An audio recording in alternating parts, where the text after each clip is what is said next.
दोस्तों, जब महाभारत युद्ध हुआ था तो उस समय इस धरती पे जितने भी राजा थे सब उसका हिस्सा बन गए थे। कुछ ने धर्म का साथ दिया था यानी पांडवों का, और कुछ अधर्म का यानी कौरवों का। लेकिन सिर्फ दो राजा इस युद्ध का हिस्सा नहीं बन पाए थे। पहला कौन थे? पहला बलराम जी। और हम ये जानते हैं कि उन्होंने ये पढ़ लिया था कि मैं इस संहार का हिस्सा नहीं बनूंगा, और तीर्थ के लिए निकल गए थे। दूसरा कौन थे? दूसरा थे राजा रुक्मी। ये वही राजा है जिन्होंने कृष्ण भगवान को मारने का कसम खाया था जब कृष्ण भगवान ने रुक्मिणी हरण किया था। जब भगवान कृष्ण ने रुक्मिणी का हरण किया था तब ये राजा रुक्मी अपने नगर से विशाल सेना को लेकर उनके पीछे निकल गए थे, और उन्होंने ये कसम खाया था कि मैं तब तक अपने नगर में वापस नहीं लौटूंगा जब तक मैं कृष्ण को नहीं मार डालता। और फिर उन्होंने कृष्ण का पीछा किया था। कृष्ण के साथ फिर उसका युद्ध हुआ एक जगह पे, और वो ऑब्वियसली कृष्ण भगवान से हार गया। हारने के बाद वो अपने नगर वापस तो नहीं लौटा, क्योंकि उसने कसम खाया था कि मैं जब तक उनको मार नहीं डालता अपने नगर में नहीं लौटूंगा। तब उन्होंने उसी जगह पे अपना एक नया राज्य का स्थापन किया था, और वहीं पे उसने राज किया था।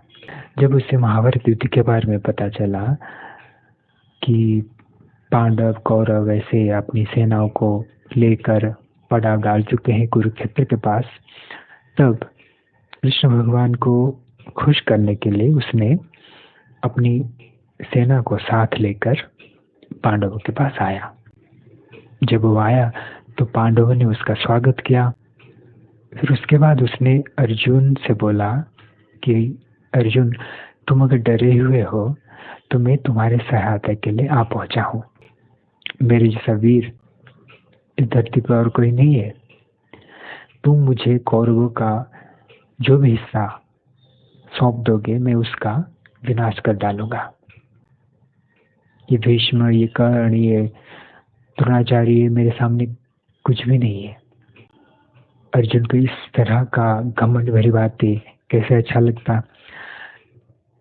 तो अर्जुन ने भी अपनी भयंकर कामों का वर्णन किया कि मैं अकेले ही खांडव वन का दहन किया था, मैं अकेले ही कौरवों को परास्त किया था विराटनगर पे, तो मैं कैसे डर सकता हूँ।